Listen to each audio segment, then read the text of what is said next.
Five.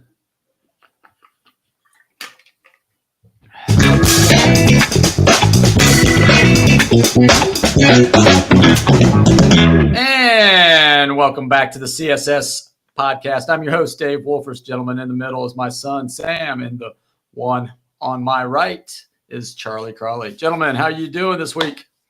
Pretty good. Great. Doing great. Everybody. So weather's nicer, kind of feeling a little more real spring and kind of early summer. Always makes it better. So true. I was just telling my wife that it's Tuesday night here in the Natty. Normally we come to you on a Sunday, but I had some softball obligations and couldn't make it. But I was telling her that if we didn't have the podcast, this would be a day to go down to the ball yard. It's 3-2-1 night, $3 beer, $2 hot dogs, $1 ice cream. So, for $6, not bad. You can see the Reds and the Mets. But we'll get into that here in a little bit. But I do want to thank you for tuning in tonight. And if you want to catch us live, hop on over to YouTube. We are streaming live. You can find us on Cincy Sports Scene there. This segment will be on all the podcasting platforms here tomorrow morning. So Wednesday morning, you'll be able to hear this. And if you want to watch the video, please do so. And don't forget to hit that like and subscribe button. That helps us out tremendously. All right. We are moving into the week that was, and what a week it was. FC Cincinnati defeated DC United by the score of 2-1. And a stat that I just heard on the way home, Mo Ager had on the announcer, Kevin, from FC Cincinnati. And he said that they are 8-1-1 in their last 10 home games. That's pretty impressive for any ball club to do that. So you guys, thoughts on the DC United win? Yeah, it was another good win. Another game that was kind of, evenly balanced in terms of possession, shot attempts, stuff like that. So for FC to pull another one of those, kind of more or less toss-up games out and win 2-1, they went up 2-0 before DC scored in the 90th minute, kind of, threw everything forward. And you're going to give up a couple of those goals, every year. So it kind of sucks to lose the clean sheet there at the last minute. But it's still a good defensive performance. DC United is a better team this year than they were last year, at least so far. So it's another good win, and just keep staying at the top of the Eastern Conference, which is really all you can ask for. Yeah, they're closing out games the opposite of how it was last year. They blew, I don't know how many games at the end of games last year. So I know I watched at least one game where it was literally on the last shot. The guy, FC was up 1, and the guy took a shot, goes in, and then the ref says the game is over. You don't see that too often, the last second shot in soccer. But they had 4 to 5 games where they let a goal in the last 5 minutes and to either tie or lose. A lot of times it was ties, but you're still dropping points. So they haven't done that yet this year. So they got blew out in the one loss, and they've had a few draws, but it hasn't been that kind of loss, that kind of to draw, which feels like a loss almost. Yeah. So that's, credit to the coaches, credit to the defensive players, the goaltender. I think the goalkeeper is just, I think he's stepping up his game this year. Yeah, I agree. They got the right combination of back there. Old man, what's his name? I don't even remember the guy that was retired after last year. Who am I trying to think of, Sam? The guy that came over from England. Jeff Cameron, who retired. Yeah, Jeff Cameron. Yeah, he's out of there. Yeah. Yeah, so he retired. He was like 37 or something. So they got younger guys in there. They got the guy from Wolverhampton. More athletic guys. Yeah, the Wolverhampton kid who's like 21 or something. So, so they're playing really, really well. It's just kind of, it's interesting because they were an exciting team last year, scored a lot of goals, but not as good of a record. this year. They're not scoring anywhere near the goals they scored last year, but they're better record. So it's, it's kind of just a whole different way of playing. I think they're hoping that they'll, now that things are kind of settled with Brenner and, he's eventually going to be going. I know he got hurt towards the end of the game but did play for a little bit. But, I think that getting that past that issue, and now they know he's not coming back or not going to play a lot. And Santos knows his place now, and hopefully they get a few attackers in the transfer window. I think maybe June 1st or something when that opens up. That'll help them. So I think the offense will come. I don't think they're playing as well as they really could. I mean, they're winning every game by 1 goal. I think they still have a lot left to it, a lot of areas they could still improve on, which is good when you're still winning every game. Yeah, I think winning every game. I think they made a concerted effort to focus on defense early on in the year and get that squared away. I think moving forward, now that the striker situation is settled, they'll probably add one more in the transfer window, to give them that depth in case of an injury or yellow card suspension. I think we should start seeing the goals should start coming. I think Vasquez is going to be the catalyst to that. Once he sees 1 or 2 go in, back-to-back games with a goal, I think the floodgates will open for him, because he's kind of been, I know Santos has stepped up, but Vasquez has been off the pace that he set last year. I think he's only got 2 goals so far this season. So I think once he kind of finds his form, we'll see the results from that. So a couple of questions. Doesn't FC Cincinnati have a couple of guys that could be called up for the national team? Vasquez would be one. Vasquez and Miazga, and who's the central defender, and then Celentano, the goalkeeper, has been called up. So if they get called up, does that open up more roster spots, or do they have to have? Doesn't. No, they'll have to call them up from their reserve team or youth team or whatever. I don't know. But exactly how in that MLS transfer window, though, would they be looking for people to fill those roles, or not necessarily? No, it would be a long-term play. That's your free agency period almost. That's not a So there's an active roster size limit, but there's not a total roster size limit. So you could, in theory, have 50 guys signed to your team, but you can only dress, 21 can dress on game day or something like that. I'm not sure the exact number there. But yeah, I think the good thing is that's when they're doing that tournament with Mexico, with Liga MX as well. So that World Cup style tournament. So it's not going to be MLS play when the Gold Cup, where guys could potentially be called into the national team, is going on. All right. So, and then, I was going to say real quick, the other issue too is that the transfer window, that free agency period, is based on the rest of the world playing. Their season runs from August to May. So MLS is the oddball. They're the only league that I'm aware of that runs their season the way they do. Nobody plays from February. Norway runs it. Maybe because of their weather. Because it's so cold. But we don't do it because of our weather. We do it because of we want people going to the games in the summer, and that's the American sport, outdoor sports. So. Well, they don't compete with football. They don't want to compete with football. And with the real football. Kind of thing too. But they still are going to compete somewhat at the end, but not nearly, not head to head all season. So, but that throws everything to a loop, because now you're bringing free agents in literally in the middle of the season, and that sort of thing. So that's a little just because that schedule is not set up for MLS; it's set up for the rest of the world. And the other question would be this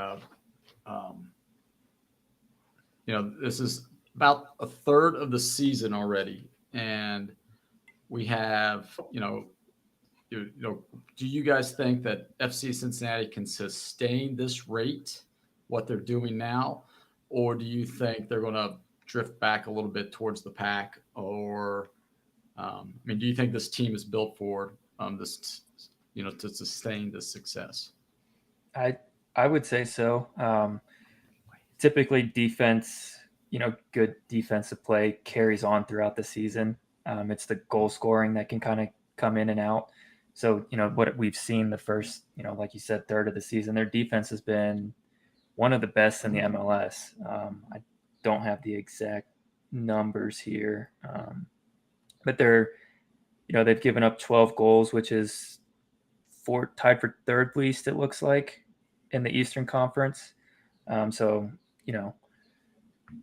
it goes back to they're going to need to score more goals, I think, eventually. But based off of their defensive play, there's no reason why they can't stay in the top 2 or 3 seeds in the Eastern Conference. Yeah, I would agree. I think they're going to have to, score more goals as the season goes on. But I mean, they've played a tough schedule. I mean, they've played some of the, all the top teams, not all of them, but a lot of them. They played New England, who was tied with FC Cincy. Technically, New England's ahead because of goal differential, but they're the top 2 in the standings right now by like 6 points. I mean, they've opened up a little bit of a cushion. It's still super early for that part of it, but they played DC United's a lot better. They played Orlando. They've played, so they've played, and then they've played Seattle from the West and St. Louis. So it's not like they've been just playing all the bottom feeders.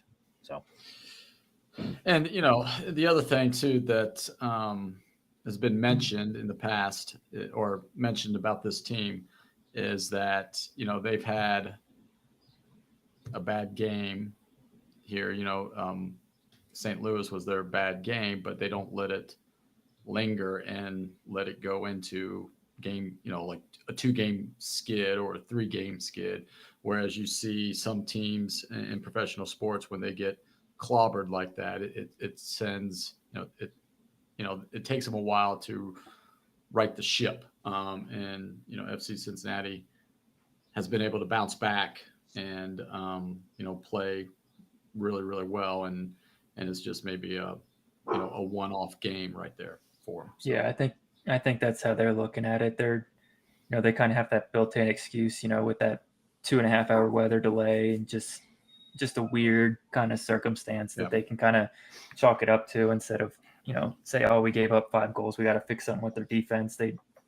I think they just threw it out the window, and I mean, they've gone right back on form, because I mean, outside of that, they gave up 5 goals. They've only given up 12 on the season. So, I mean, that's essentially half the goals just came in one game. Yeah. So, yeah, I think that their thought process was, this is an outlier and we're not even going to worry about it. The outlier next game, U.S. Open Cup versus New York City. Any previews you guys want to throw out there for our listeners? They'll do. I would guess they'll not play their top 11 at least to start the game. That's what usually happens in these U.S. Open Cups. At least the first, the earlier rounds, till you get to the final 8 or final 4 or whatever. So, but every team has to kind of make a decision, especially the MLS teams, the highest teams. How much effort do you want to put into the U.S. Open Cup? Do you want to go all out, play a lot more starters, try to win the thing, or is it not as important to your club? Is it more important to focus on the regular season and continue to just rack up wins in that? That's the glory more. Is the regular season, and then MLS has a playoff. So I don't know. It'll be interesting to see tomorrow what they do with their starting lineup. I think that'll tell you a little bit as to what their focus is going to be, if they're going to care 100% about the U.S. Open Cup or not.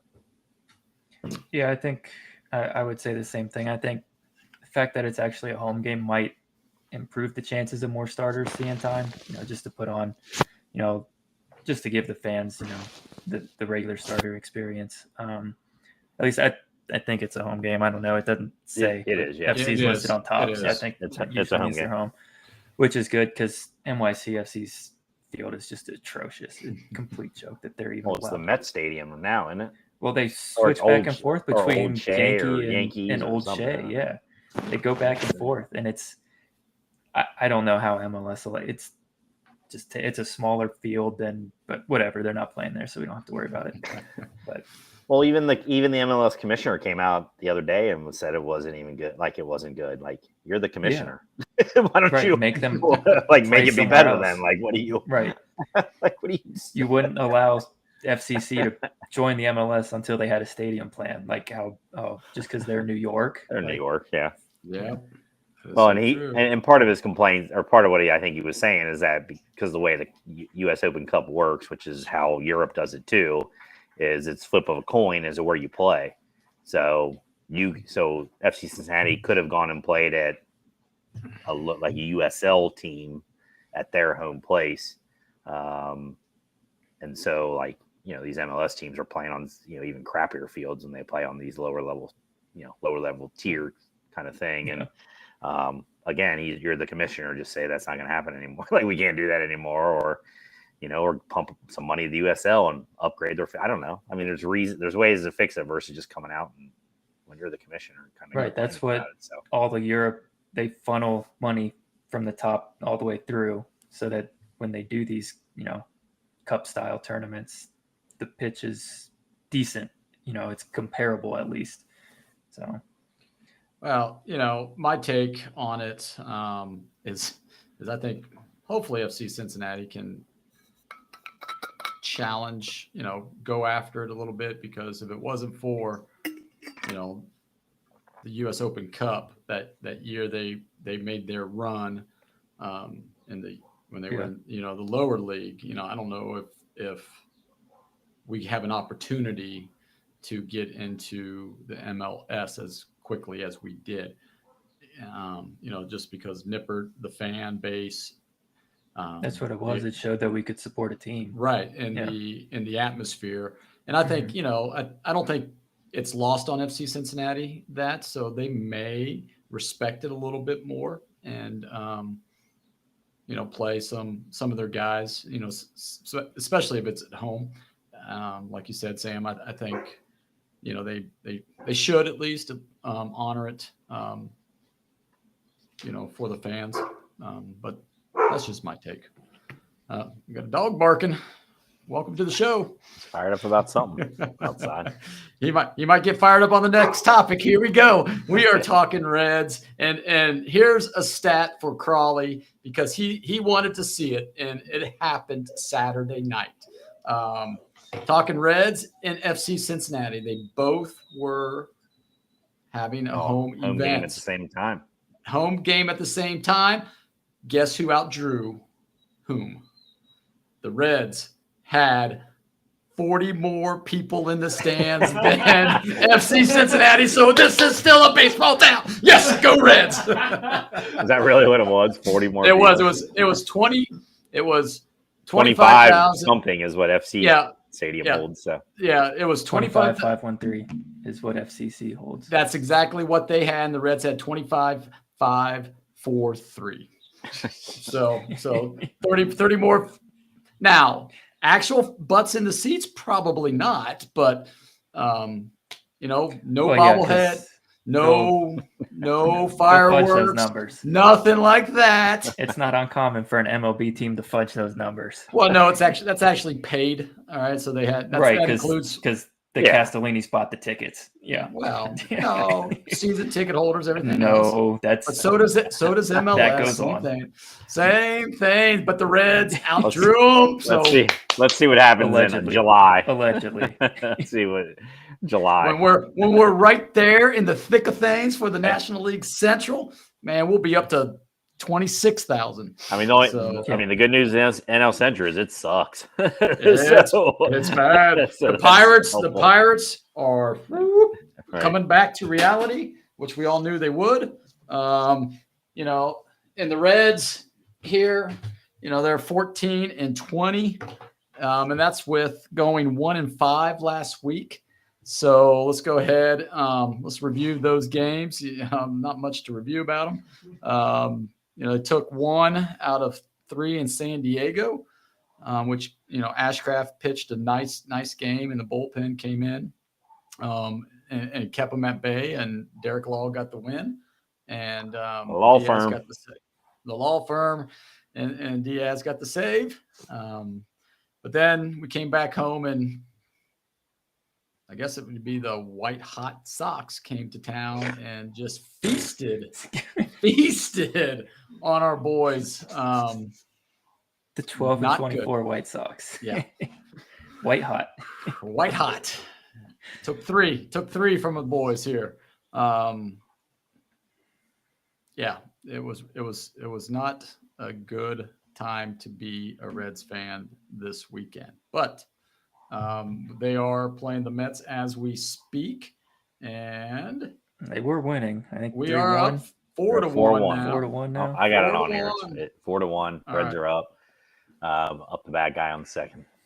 So Yes. So your boy Stuart Fairchild is a hit. got a hit, and he made a nice catch in the first inning. Now, the fact that he's still playing is to me a problem, but beside that, somehow he's batting fifth in the order, and TJ Friedel, who is now batting 322, is batting eighth in the order. So explain that one. I think Friedel was wasn't somebody got I think somebody got scratched from the Reds. Was it Fraley? Did he get scratched and then? Oh, I don't know. And then he had to just throw him in that lineup there. I'm not 100% sure, but I thought that's what I heard. I know Scherzer got scratched, thank God. Right. So it would be a different.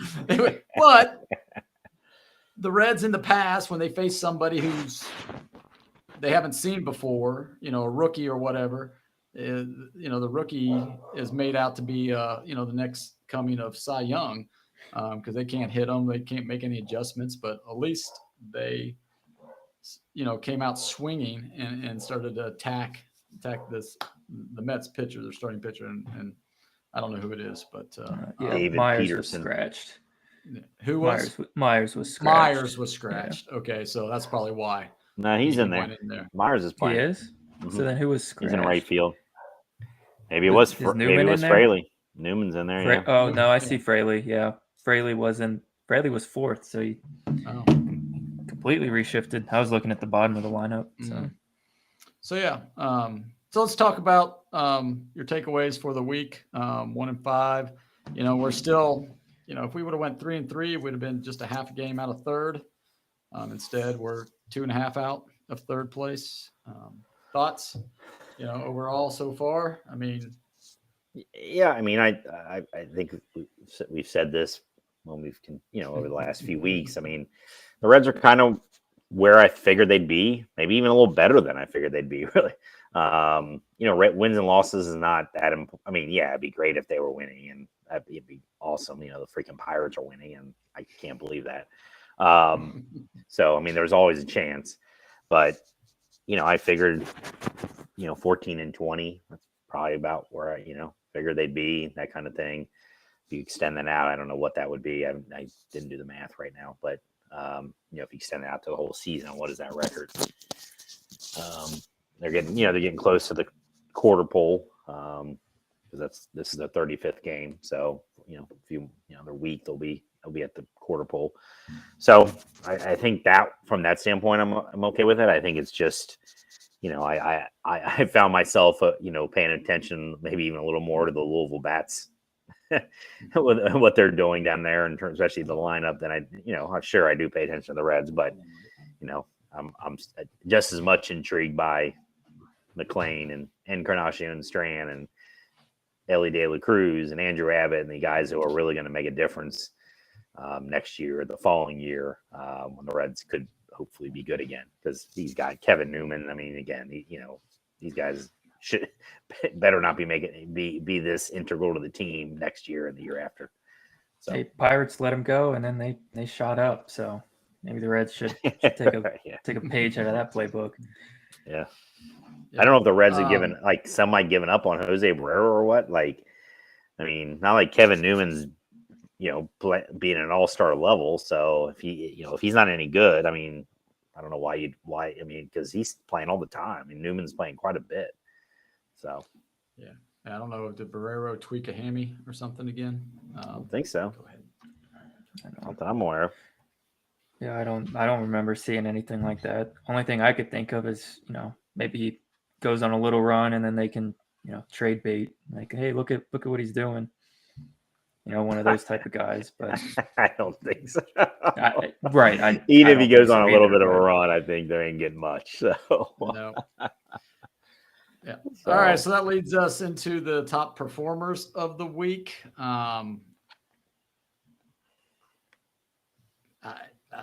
Pitcher, I mean, I could not come up with a pitch. I mean, I went bullpen just because just because they actually pitched pretty well. It definitely was not you Graham know. Ashcraft this time. No, well, but I almost gave it to Graham. It's because he got the only, but, because his first start, but then the second start was like, of 8 runs in 2 innings.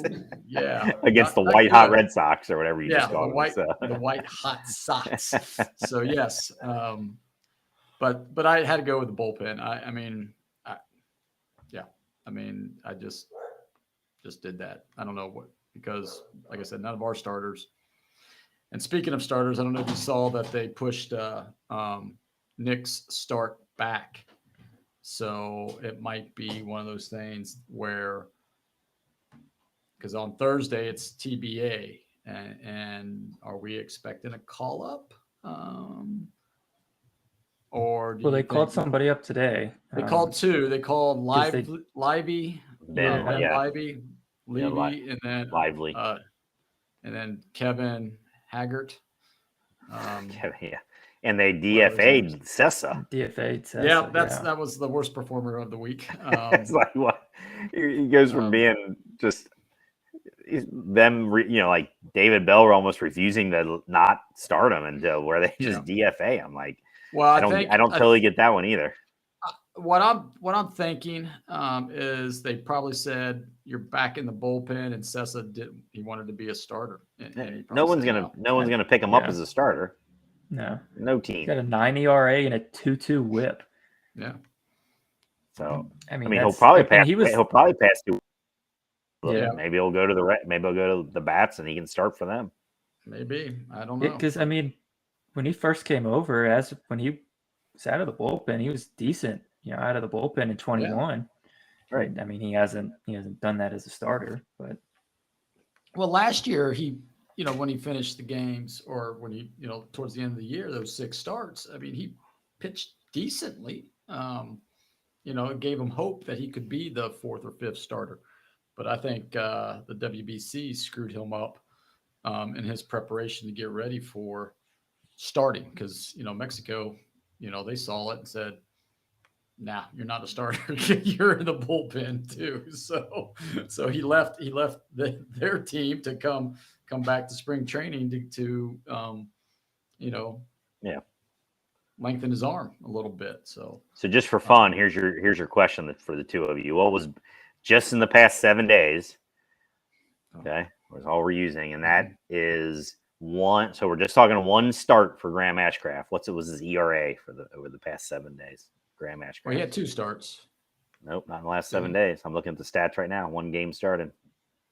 Because didn't he win? Did he start the second game? And it wasn't in the last 7 days. Oh, wait a minute.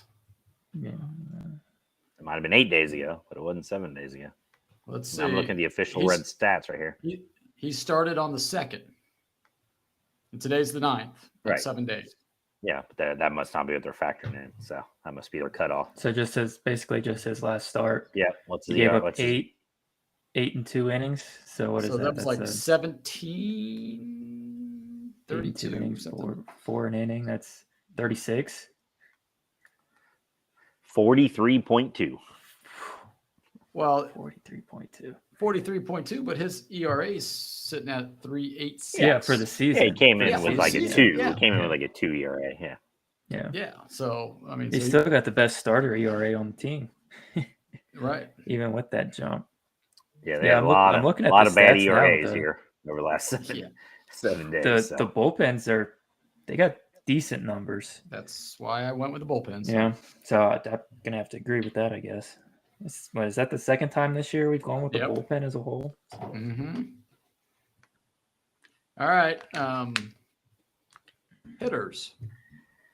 They had, I'm just basing this on stats. I mean, India has been 8 for 14 over the last 7 games, 7 days, 4 games. Yeah, he's got a 6-game hit streak now. Mm-hmm. So I'll go Jonathan India. That's pretty good. Yeah. So, 2 home runs as well. Yep. I mean, I went India last week. I'm going to go with Friedel this week because those two are, they're the spark plugs. David Bell put him down 8th today. he's got to turn that lineup over. So that's why he did that. That's what, Whatever.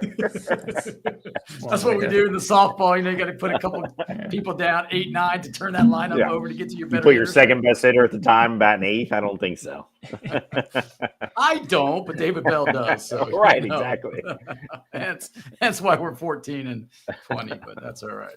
That's all right. Shouldn't have complained. So, who do you have, Sam? Vossler's still second on the team in home runs. But yeah, I went with India also. Just who's up to 4 history. home runs now? Steer has 4. Steer. All right. Yeah, big Steer. Worst performers of the week, or who should be demoted already? Well, we know who's demoted already. Yeah, I think you said it's Sessa. Yes, Sessa. Yeah. But I mean, Ashcraft's performance on Sunday. But that was record breaking. So I'll give him one blip and not worry about it. So yeah, it was just at least he was a stand-up guy, right? He told David Bell he didn't want to. Did not want to come out because he didn't want to have the bullpen clean up his mess for 8 innings. He's like, let me get through a couple more innings. I'll figure it out. And David Bell's like, no, I've seen enough. You're done. You're done. Let's go. Well, I don't care about we could call people up. It doesn't really matter. And they did. So, but yeah, I think the interesting will be, I don't know. I mean, just reading a couple of tweets out there tonight, with that Thursday TBA, Abbott is scheduled to start Thursday for Louisville. So is he on the 40 man? I mean, I guess they could easily add him on the 40 man. Yeah, but I think he's on the 40 man. So I don't know. I mean, that goes into the next question that I have is like, when do we see these kiddos come up? I mean, when do I would think soon. I mean, well, when's the Super Twos? When? That wouldn't be probably till June. I think it's because it's early or late April is when, or mid. Yeah, you get that extra year. Yeah, right. And then the Super Twos is sometime. Because it's if you played more than, I don't think it's a set number of games. It's like more than I don't remember exactly how do they exactly determine that, because it's not a set number. It's like if you've played more than like half of your counterparts with 2 years, but not 3, and the guys in the top half are Super Twos, and then the guys in the bottom half aren't. I think that might be how they do it, but I don't remember off the top of my head. Yeah, I don't. Usually it works out to like 2 years, and then like 100 service days or something is kind of generally where the Super Twos fall into. Yeah, I don't know how much of an issue that, or how much importance that is. I mean, the Reds haven't been doing that over the last few years. So, I mean, Hunter Green, they didn't do that with. Adola, they didn't do that with. I think they're just because they called them up from the jump, so they're not going to have 4. Just only going to have the 3. But that's why they bought him out. Yeah. But I'm just saying they haven't been doing that. That hasn't been something they've been doing over the last 4 or 5 years. These guys, I just I worried about it with either. So they just need. I think they just want they want to get them as many at bats in a more comfortable setting, and before they unleash them on the MLB. And the worst thing that could happen is they will bring those guys up and Jose they go Barrero for 47 or something, and then all hell breaks loose. So. I think McLean would be your closest just because he has the most experience. I mean, he played college even. So, I mean, Elodie Cruz came from nowhere just 2 years ago. So, where would he play? Because he's been playing at second. Yeah, where would they DH him or DH India or who? McLean? I'd play him at short. I mean, right now you got Barrero or Newman. Short, so, I mean, you might as well play him at short. That's true. Yep. Yeah. Yeah. I mean, De La Cruz is playing a lot of third base in Louisville, which Steersman moved up first for some games because they've been putting Senzel at third. Because and India has been injured, or not India, but Will Meyer. He was scratched and stuff. So I still don't know how India. I mean, at some point they're going to have the sit down with him and say you're moving. He's still a terrible second baseman. So Yeah. you can't. Yeah. You're not going to be. If they left want to field or win, something, like probably. legitimately want to win, like down in the Probably next left couple field. years, Left field you got to or move him. yeah, left or field DH him or do they trade him? I mean, I'd hate to see him go, but yeah, I like Indy. I don't want to see him. I'd rather see them try him out in left field first before they think about moving him. Yeah, So, because I mean, they if you don't look really at- have. They don't have the outfield prospects, so right. they need to That's what I figure was that thinking. out. Right. Yeah. Yeah, because you would think, okay, McLean second, De La Cruz short, and Marte third, kind of piecing it together. First base would be either Steer or Strand. Right. One of them could DH if you Or keep Steer. Stevenson and Steer might be catcher. still at third. Marte's is a year behind the rest of those guys. Yeah. I'm kind of thinking more 3-4 years down the road, but by then Indy will be a free agent anyways, so Right. who knows if he'd even be back. And McLean's played a lot of outfield in Double-A as well. So I mean, but I know they've been really working on him infield, middle infield. Yeah, and I mean De La Cruz is athletic enough. He could move center field maybe. I don't know if you want to put a big body like that in center, and I don't think you take want that to mess abuse, with him just because look what they did with Barrero, right? I think they learned their lesson there, where they put him out in center field. Yeah. And he's just, I mean, he was a shortstop by trade. And yeah, you should be able to go out there and athletic enough. Same thing with Nick Senzel, right? I mean, hey, the quickest way to get him up here, he's got to come out in the outfield. And that just messes with, he's worried about defense. He's worried about positioning, judging. With Senzel was the injuries that came with it, the banging into the walls and all of that exactly. stuff. So, now he's playing third base and he's a lot more comfortable there, hitting the ball really well as well. I mean, he's another one that could have been our hitter of the month or hitter of the week too, because he's doing a good job.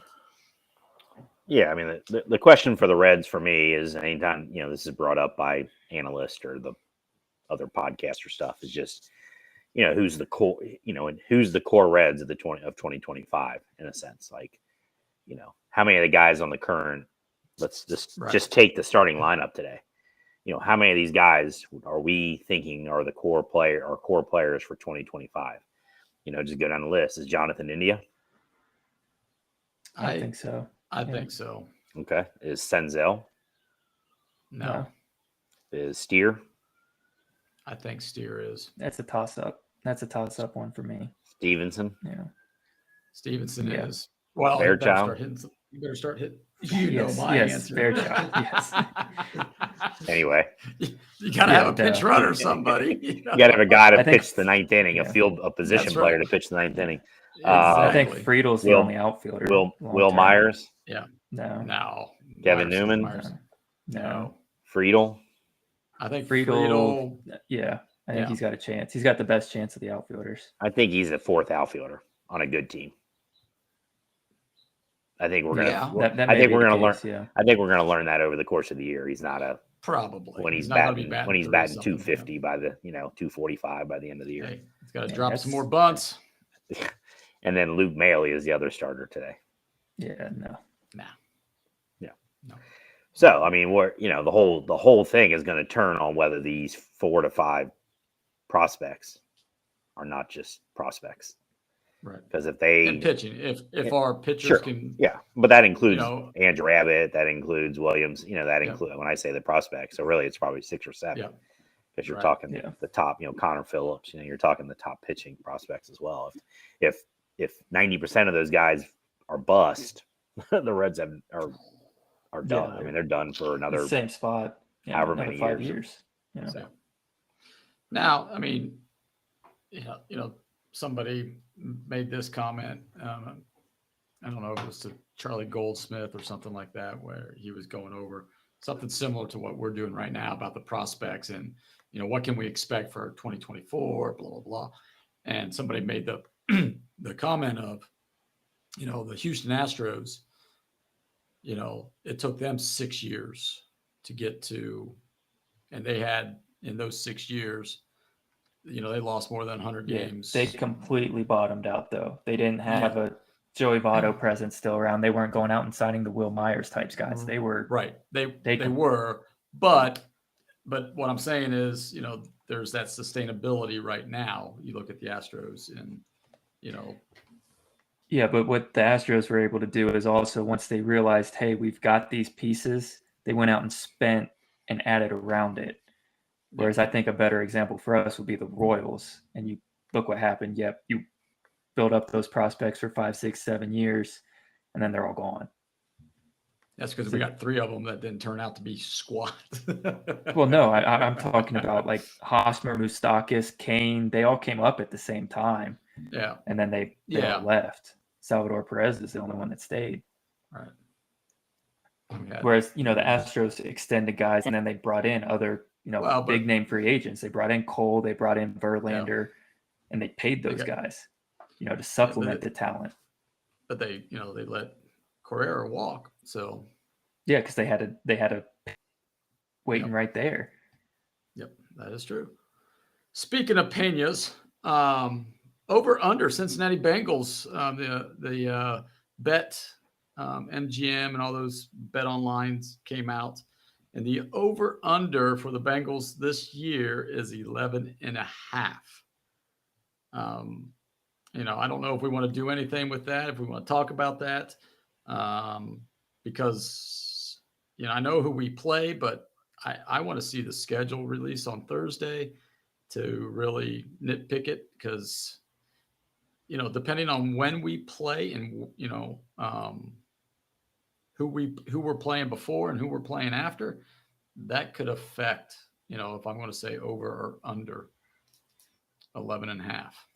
I'm winning over just without knowing the schedule, but that's you see the schedule released. If we go out the gate, turn around, play the Bills, we kind of get off. Might not be the best, but I mean we saw it last year. We still got off to a slow start. I mean, you're talking horrible. You're talking 12 wins to go over, so 12-5. Right. I mean, is our expectation that they would go 12-5? I think it is. I mean, I think we would think 11-6 sounds different, very different than 12-5. 10-7. So yeah, I think I would go.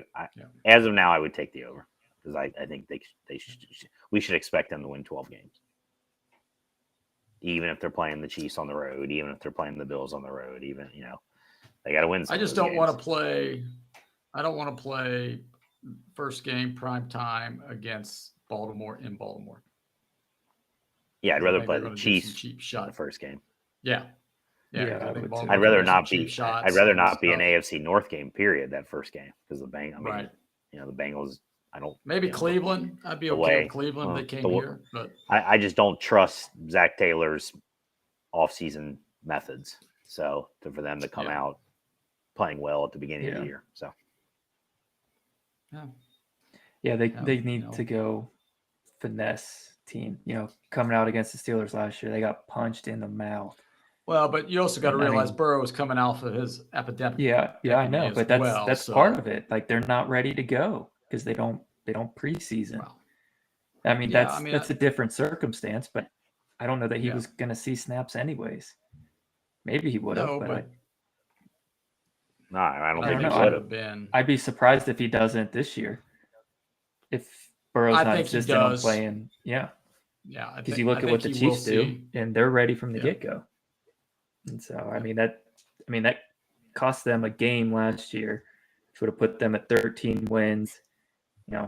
Hypotheticals, if the Bills game doesn't get canceled, that's 14 wins maybe, and that's the one home you got home field.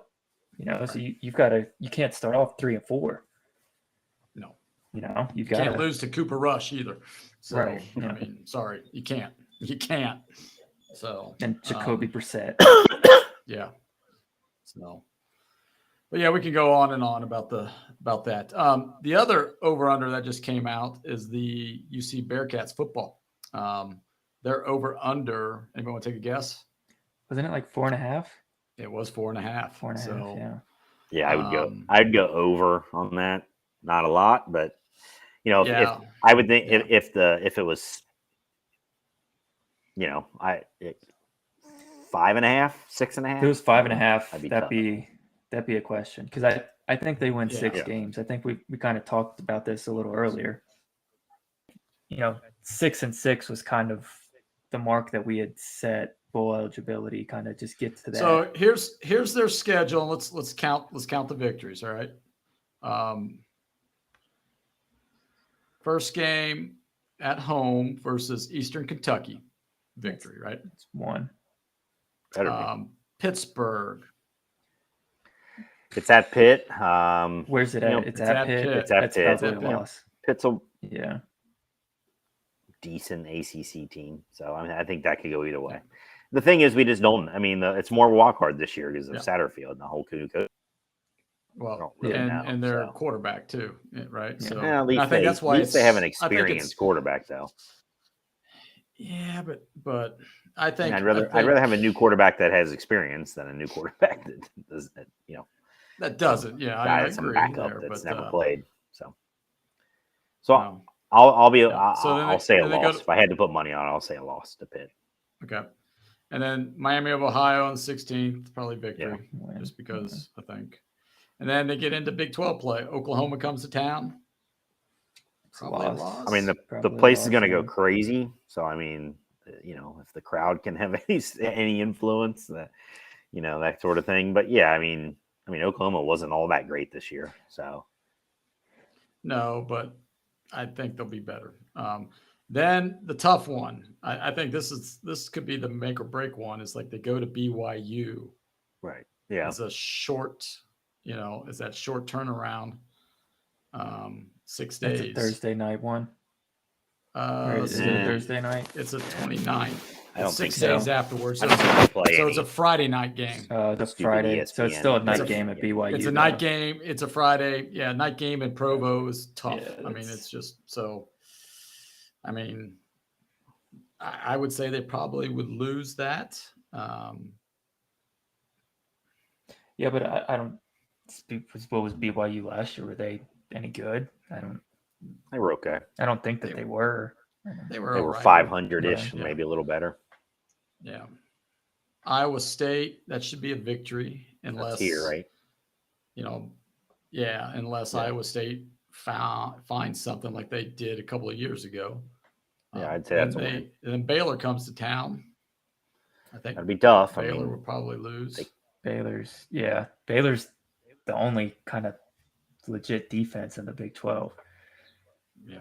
At least reputation wise, And then they go to Oklahoma State. That's probably a loss. Yeah. And then UFC comes. I mean, UFC's going to be good, I think. UCF? Oh, yeah, UCF.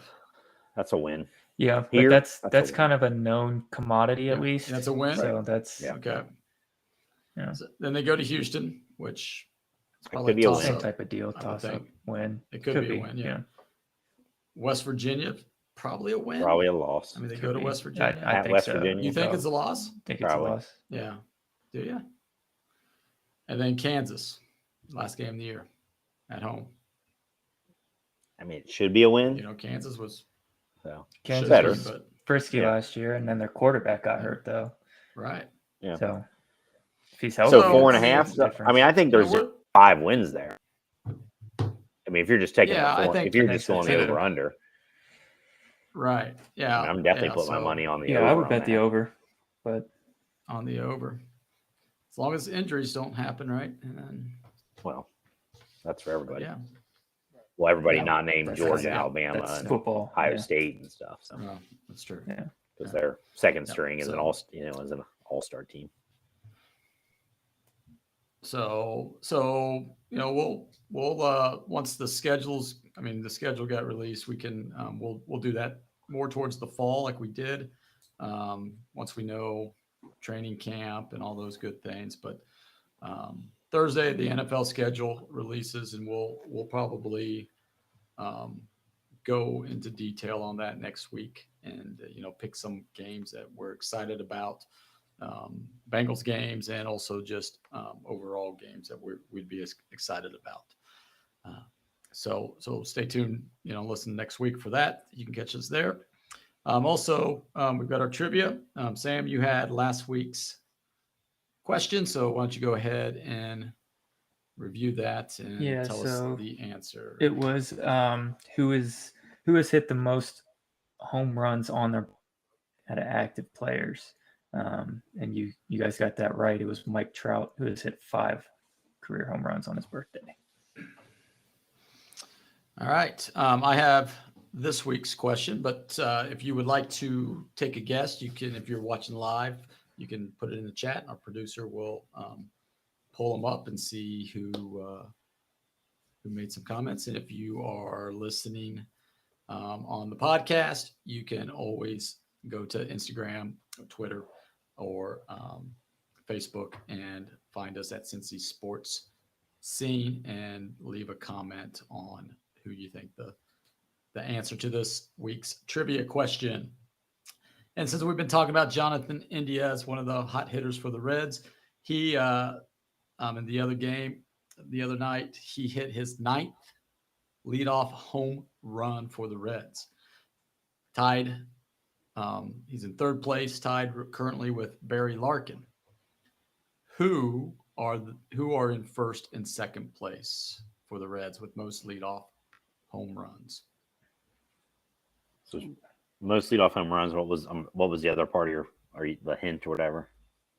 What was the other part of it? Well, the other part was I said Jonathan India has 9 leadoff home runs. He's tied with Barry Larkin for Larkin. 3rd. So who are 1 and number 2? Okay, so Who's better number than 1 and Larkin number 2? or India. Yep, right. Leadoff home runs in general. To start the game, yep. To start the game. It's like I assume Ricky Billy Henderson Hamilton. is the most of anybody. Yeah, probably, but this is just for the Reds. Just the Reds, sorry. but yeah. Yep. Yeah, but Ricky Henderson Yeah. does. Yeah, he's got the most. Yeah. So I mean, I'm trying to Pete, think of no, leadoff hitters in my not from life. home runs.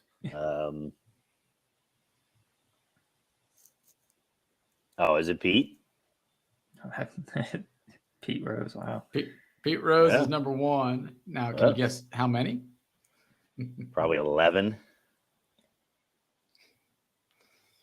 More? 13. Well, what's a good 21 gambling? It got to be 21 for Pete. A little lower than that. Thank you, but you're on the right track. Hit blackjack. Hit me. There you go. Yep. Where do you stay at? Where do you stay? 16. So what? 16? 18. 18. Oh. Yeah. I was gonna say I'd stay at 17. 18. So 2nd. I don't. So 18. So he's got that many more, huh? 18. Yep. And the second one has 10. That's why I figured Rose had 11 and second had 10. Yeah. Leadoff hitters. So I'll let you think on this for about a minute, and then we'll send it to our audience members. Yeah, I'm just trying to, recently, India, Hamilton was the leadoff guy for a little bit. Drew Stubbs, he didn't have power like that, did he? I wouldn't think he had enough at leadoff, at bats for that. Yeah. I mean, who was Larkin the leadoff hitter in 1990? Or did he bat 3rd or something at that point? Eric Davis ever lead off? Was he ever a leadoff guy? No, I didn't think so. He was a leadoff guy like in the early 2000s. Boone wasn't a leadoff guy, was he? Mike Cameron was the 1 year, but that was for literally 1 year. Yeah. All right. About 10 more seconds here. They had Jerry Hairston Jr. for a little bit. Friel didn't have power like that. So you're pulling out some names there, Jerry. Yeah, I'm just. Well, he was a leadoff guy for about 100 games, and he hit like 350, and then I'm still not remember that. What about Norris Hopper? Norris Hopper. Who was the dude that the guy who when Dusty was here? Corey Patterson. Yeah, Corey. Oh, That he wouldn't. Patterson. He was a Yeah. leadoff hitter, and he batted like 210, and they just kept Yeah. running him out there, and people got so He's dating his pissed. daughter. That's why. I mean, People were so mad. at least that's what the rumor was, right? Right. He was dating his daughter, so got to keep him in the lineup. Got The to naked got to pictures. be of able him. to. Yeah. So, all right. So we got 1 out of 2 tonight. Pete Rose is the number 1. The hit king is also the home run king for leadoffs to start a game with Reds at 18. But if you could come up with number 2, Eddie Milner. no, but almost the same era, close to the Oh, same era. okay. So Gary yeah, Reedus. but nope. You're getting closer. You're getting Those closer. are 2 I think of from that time. Yeah. Little after that. Wayne Krenchicki. No. I just wanted to say It's his not. name. So Wayne Krenchicki. And don't say Tracy Jones either. So it's not him. But if you think you know the answer, hop on over to YouTube and put it in the comments. You can also find us on Twitter at Cincy Sports Scene or Instagram, Cincy Sports Scene. Go ahead and take your guess without Googling it. See if we have any true fans there. Okay, our topic of the week. We probably are going to be changing the way we do the topic of the week, just because we're starting to get away from just the Cincinnati theme of it. And this week's topic of the week was our best clutch moments in sports history. And that was, it was pretty difficult to come up with some really clutch moments that we've, could get excited about and talk about. So we're just going to tweak it a little bit, and we'll have like, what is the, most clutch moment you can remember in Cincinnati sports history? So that's the question. What is your clutch moments here that you can think of Cincinnati sports history here? Yeah, the first kind of individual moment that comes to my mind is Jay Bruce's walk-off, clinch miss. That's kind of the first one. I don't know that I can really think of like an overall performance, because that's kind of what I look more for clutch, is the overall performance for the game or series or whatever. Yeah, I would. For me, the first moment. But I was gonna say, for me, the first one that came to mind was Jose Rio in the '90 World Series. Yeah, that was clutch. Yeah, those 2 games and 2 games against the A's. That lineup, and the Reds had no chance. And I mean, Rio was the MVP and everything as a pitcher. So that was the first one I come to. Yep. Yeah, that I was thinking of that, and also thinking of and this is probably a little more luck, but you still had to come up game 2, right? Joe Oliver's little dribbler down the third base line that stayed fair. Billy Bates scoring, and Nuxie going wild, but the Big Red Machine, pretty clutch all through 76, right? Tony Perez was kind of known. I don't know if the stats back it up, but he was known as like the clutch hitter for the Big Red Machine. Yeah. I don't know, if there's any football Bengals clutch moments. A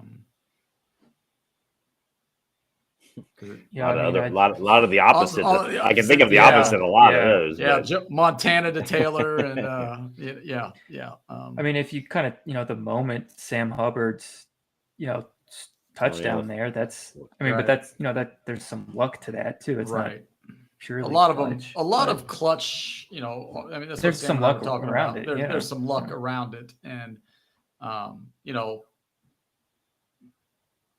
maybe.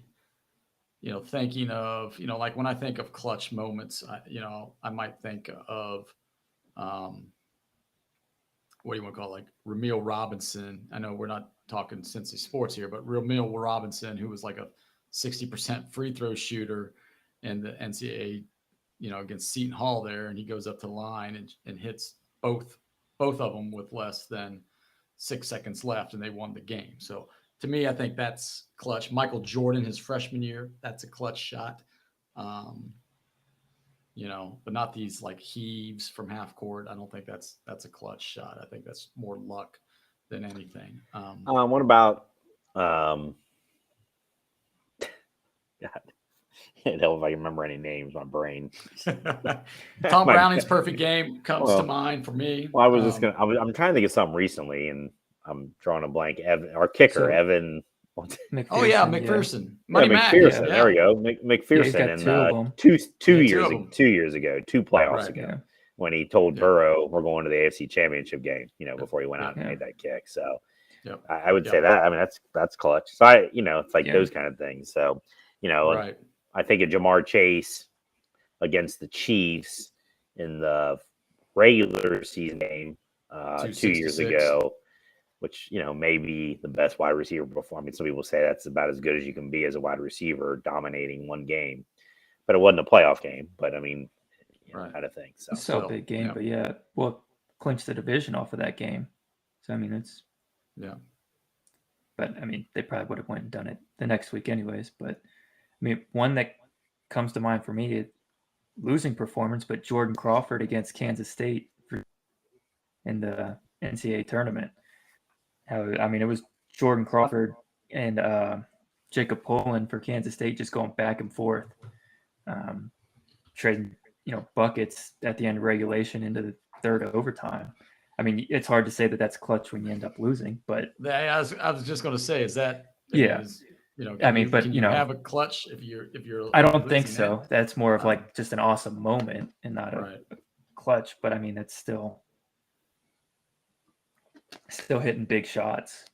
But I mean, I can think of more not clutch moments than clutch moments. That's for sure.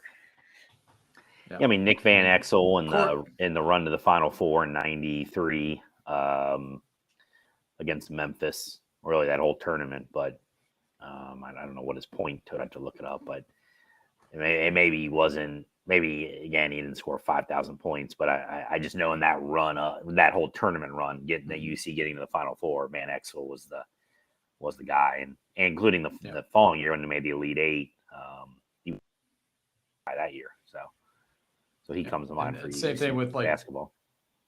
When Xavier made their run, who was it West or was it Strong? That was pretty probably much would have clutch. been West. West was the guy on that team. Well, I think Strong wasn't West, Strong with. Wasn't Strong with Tyrone Hill. Or did they overlap? He might have been with Tyrone Hill. Because I thought when they beat Georgetown, when Georgetown had Dikembe and Alonzo Mourning, that Xavier had the Twin Towers as well. They counter with their own Twin Towers. And I thought that was Tyrone Hill and Derek Strong. See, I was thinking it was Strong in West, but I guess. Nah. A little later. West was that Elite Eight run that they had. Okay. Because he was drafted in like 2003, somewhere in that something like that range. So. Strong was at Xavier until 1990. He got drafted in 1990. Okay. So all right. Any more clutch moments here? I know we had the most unclutchable moments, probably. I've got some through. Game 3, Game 4, Game 5 of the 2012. That's its own topic, really. I mean, that's its own. Right. Yeah. I was going to say Cueto's that next year where he drops the ball and they you're talking about unclutch as well. Yeah. Unclutch, yeah. Well, who came in when Cueto was at was that Arroyo? Who came in for Cueto when he got hurt in that very beginning? Latos. So that was start up, and they won that game. That was clutch out of the bullpen. Yeah. So that would be probably was the downfall. It was clutch for him in that moment, but then I think his arm was fell off the rest of the years because he could never get it right again. So I think he got injured during that time. But Well, wasn't that they used only 6 starters and the one starter was because of a doubleheader? Yep. And then first playoff game, Cueto gets hurt. Yeah. Right. Yeah, that started the domino unclutched effect. Cincinnati, Yep. bad luck. Yep. Yeah. All right. Yeah. Anything else? Comes to mind, Vontez's perfect. Well, I guess you could start with Jeremy Hill's fumble, and then Vontez we're going back perfect trying to kill Antonio Brown. We're still going to the unclutch. Oh yeah, I've got plenty of unclutch. That's what I said. That's its own topic. So. List all of those. Yeah, that's probably we might. All right, we'll scrap it. We'll scrap that. Right. Yeah, we'll talk about. Well, I mean, we did mention a little bit of that when we had our biggest disappointments. Back in the day, early on in this podcasting series. But yeah, I mean, Eric Davis's home run, game 1, 90. That was. How about the clutch. What was the clutch was the weather for the Freezer Bowl. When you're playing a San Diego sports team, and it's nice to have minus 55 degrees or whatever. I think the weather was clutch there. That was. We can thank Mother Nature for that. Here's one when FCC went on that Open Cup run. What was the goalie's name? But he saved like three of the 4 penalties he faced in the penalty shootout. That's pretty clutch. That is pretty clutch. Yeah. What was his name? Mitch something, I think. Oh yeah, he was Mitch, right? Yeah. Mitch says no. Yeah. I can't remember. Mitch says no. Yeah. Here's to you, Mitch says no. Yeah.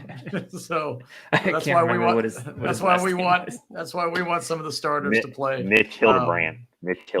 Hildebrand. That's right.